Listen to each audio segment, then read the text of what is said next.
জাতীয় সংসদ, পুলিশ ও সেনা দপ্তর সহ জাতীয় গুরুত্বপূর্ণ স্থানে জঙ্গি হামলার আশঙ্কা করছে বাংলাদেশের পুলিশ।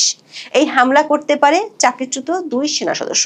এমন হামলা ঠেকাতে জরুরি ভিত্তিতে সতর্ক করে প্রয়োজনীয় নিরাপত্তা ব্যবস্থা জোরদারের জন্য 23 এপ্রিল পুলিশ সদর দপ্তর থেকে সংশ্লিষ্ট 14টি দপ্তরে একটি চিঠি দেওয়া হয়েছে। চিঠিটি আমাদের হাতে এসেছে। চিঠিতে বলা হয়েছে, আগে গ্রেপ্তার হওয়া এক জঙ্গির কাছ থেকে পাওয়া তথ্যের ভিত্তিতে পুলিশ ওই 2 চাকরিচ্যুত সেনা সদস্যের সাথে যোগাযোগ থাকার তথ্য পেয়েছে। দেশের সার্বিক নিরাপত্তার জন্য এই গ্রুপটি অত্যন্ত ঝুঁকিপূর্ণ বলে মন্তব্য করা হয়েছে। এই খবরটি এমন এক সময় এসেছে যখন এরই মধ্যে গণমাধ্যমে খবর বেরিয়েছে বাংলাদেশের বিমান বাহিনীর কিছু সদস্যের সঙ্গে পাকিস্তানের জঙ্গি সংগঠন তেহরিকে তালেবান পাকিস্তান বা টিটিপি এর যোগাযোগ আছে। বিগত অন্তর্বর্তী সরকারের আমলে আওয়ামী লীগ আমলের জঙ্গি দমনের অভিযানগুলোকে নাটক বলে অভিযোগ করা হতো। ইউনূস প্রশাসন বুক ফুলিয়ে বলতো বাংলাদেশে কোনো জঙ্গি নেই। ইউনূসের আমলে জেল ভেঙে কিংবা জামিনে 450 জঙ্গি মুক্ত হওয়ার পর বলা হয়েছিল দেশে জঙ্গি নেই, আছে শুধু ছিনতাইকারী। অথচ নতুন সরকার দায়িত্ব নেওয়ার 2.5 মাসের মধ্যে জঙ্গিদের মধ্যে চাকরিচ্যুত সেনা সদস্যের সন্ধানই পাচ্ছে না। দেশের সবচেয়ে গুরুত্বপূর্ণ স্থানগুলোতে হামলার আশঙ্কা করছে সেই পুলিশই। নতুনভাবে জঙ্গিবাদের বিস্তার করতে দেওয়ার জন্য গত প্রশাসনে যারা কাজ করেছিল তাদেরকে আইনের আওতায় আনা হবে। আর যদি না হয় তাহলে রাষ্ট্রীয় নিরাপত্তাকে এভাবেই হুমকির মধ্যে রেখে দেওয়া হবে না। বিস্তারিত জানতে চলুন যাওয়া যাক বিশ্লেষণে।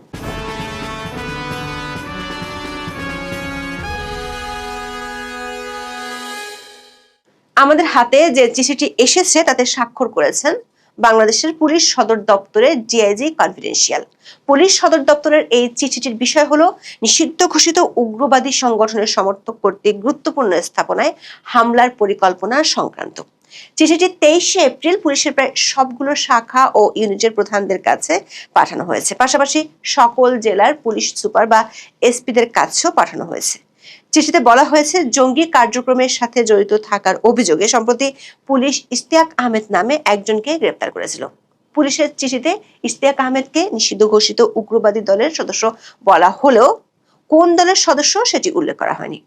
দর্শক, বাংলাদেশের জঙ্গি তৎপরতার অভিযোগে 2003 সাল থেকে 2023 সাল পর্যন্ত মোট 9টি সংগঠনকে নিষিদ্ধ করা হয়েছিল। এর মধ্যে 2003 সালে প্রথম সংগঠন হিসেবে শাহাদাতি আল হিকমাকে নিষিদ্ধ করা হয়েছিল। সবশেষ 2023 সালের 9 আগস্ট জামাতুল আনসার ফিল হিন্দাল সারাকিয়াকে নিষিদ্ধ করা হয়। 23 এপ্রিল পুলিশ সদর দপ্তর থেকে পাঠানো চিঠিতে দেখা যাচ্ছে নিষিদ্ধ সংগঠনের সদস্য ইশতিয়াক আহমেদের বেশ কয়েকটি নাম আছে। তিনি স্বামী বা আবু বকর কিংবা আবু মোহাম্মদ নামেও পরিচিত। চিঠিতে জানানো হয়েছে এই ইশতিয়াক আহমেদের সাথে চাকরিচ্যুত 2 সেনা সদস্যের নিয়মিত যোগাযোগের তথ্য পুলিশ জানতে পেরেছে।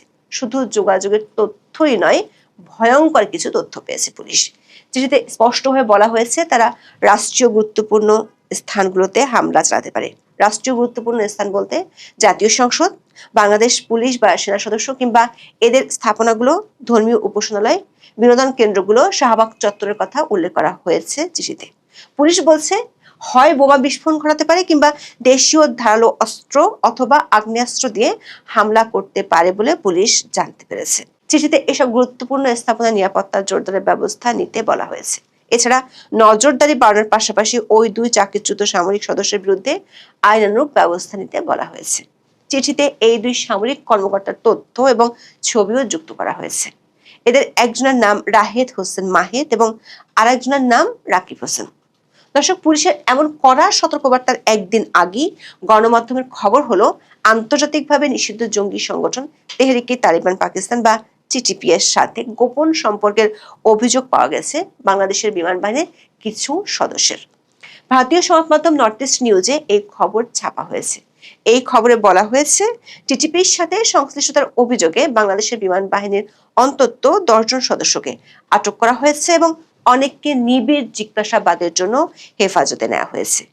এই ঘটনার পরিপ্রেক্ষিতে দেশের সকল বিমান ঘাঁটি এবং আকাশ প্রতিরক্ষা ইউনিটগুলোতে ফুল অ্যালার্ট বা সর্বোচ্চ সতর্কতা জারি করা হয়েছে বলেও রিপোর্টটিতে উল্লেখ করা হয়েছে।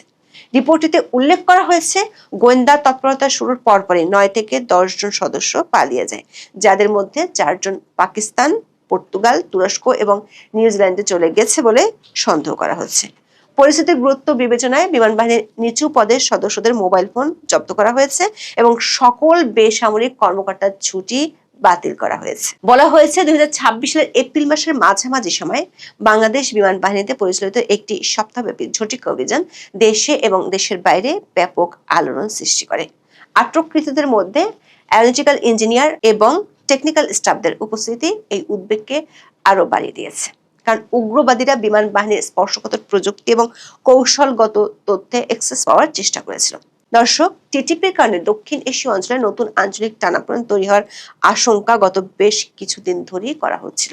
বিশ্লেষকরা মনে করেন টিটিপি যদি বাংলাদেশে তাদের নেটওয়ার্ক তৈরি করতে সক্ষম হয়, তবে তা হবে দক্ষিণ এশীয় যুদ্ধের ইতিহাসে এক বিশাল কৌশলগত পরিবর্তন। তবে দ্য সানডে গার্ডিয়ানে ছাপা হওয়া এক প্রতিবেদনে বলা হয়েছে, টিটিপি জঙ্গি সংশ্লিষ্টতার অভিযোগে বেশ কয়েকজন বিমান কর্মীকে আটক করেছে বলে গণমাধ্যমে প্রকাশিত খবরের পর বাংলাদেশে কোনো উপস্থিতি অস্বীকার করেছে এবং বাংলাদেশ বিমান বাহিনীর সঙ্গে সম্পৃক্ততার দাবি উড়িয়ে দিয়েছে। দর্শক, টিটিপি অস্বীকার করলেও এরই মাধ্যমে বিশ্ব মিডিয়ায় অনেকগুলো খবর বেরিয়েছিল।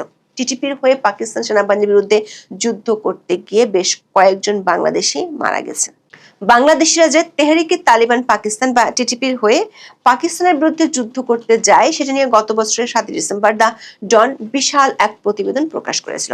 তার আগে গত বছরের 30 সেপ্টেম্বর বাংলাদেশ পুলিশের তখনকার আইজি বাহারুল আলম সাংবাদিকদের বলেছিলেন, বাংলাদেশিদের মধ্যে কেউ টিটিপিতে যোগদানের চেষ্টা করছে কিনা তা নিবিড়ভাবে পর্যবেক্ষণ করছে আইন শৃঙ্খলা রক্ষাকারী বাহিনী।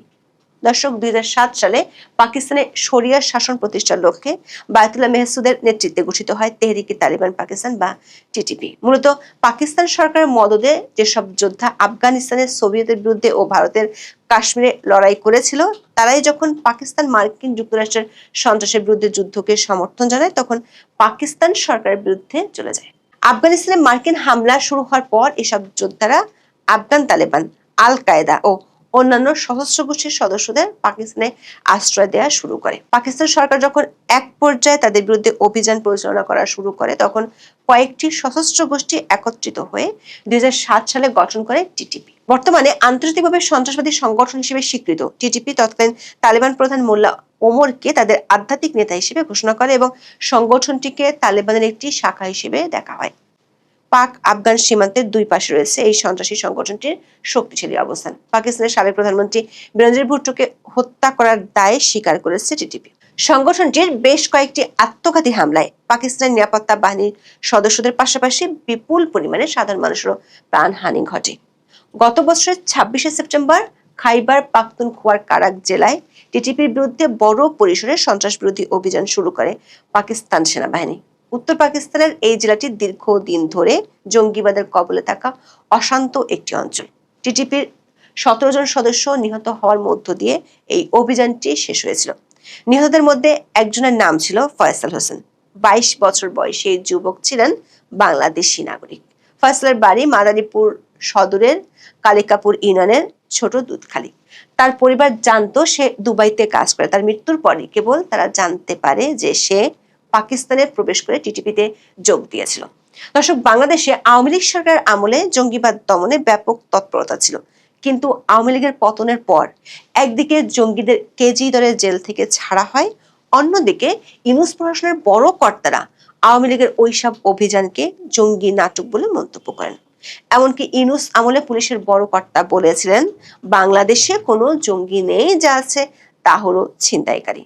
অথচ ইউনূসের আমলে স্বরাষ্ট্র উপদেষ্টার সাথে সাক্ষাৎ করে মার্কিন দূতাবাসের কর্মকর্তারা জঙ্গিদের নিয়ে সতর্ক করেছিলেন। কিন্তু আনসারুল্লাহ বাংলা টিম, জামাতুল আনসার হিন্দাল সার্কের মতো নিষিদ্ধ সংগঠনগুলোর নেতারা ইউনূসের আমলে মুক্তি পেয়েছিল। শুধু মুক্তিই পায়নি, অন্তর্বর্তী সরকার অনেক উপদেষ্টার সাথে ছিল তাদের ঘনিষ্ঠতা। ইউনূস সরকার বিদায়ের 2.5 মাসের মধ্যে পুলিশ সদর দপ্তর থেকে চিঠি দিয়ে জানানো হলো জঙ্গিরা এখন ভয়াবহ হামলা চালাতে পারে। প্রশ্ন হলো, এমন উদ্বেগ তৈরির মতো পরিস্থিতি যারা তৈরি করেছিলেন তারা কি ধরাছোঁয়ার বাইরে থেকে যাবেন? জেল পলাতক 79 জঙ্গি কি এখনো ধরাছোঁয়ার বাইরে থেকে যাবে? যেখানে বিনা বিচারে বহু মানুষ গত 2 বছর ধরে জেল খাটছে, সেখানে ফাঁসির দণ্ডপ্রাপ্ত 9 জঙ্গি এখনো জেলের বাইরে থাকে কিভাবে? এসব ভয়ঙ্কর জঙ্গিদের বাইরে রেখে জাতীয় নিরাপত্তাকে আদৌ নিশ্চিত করা যাবে?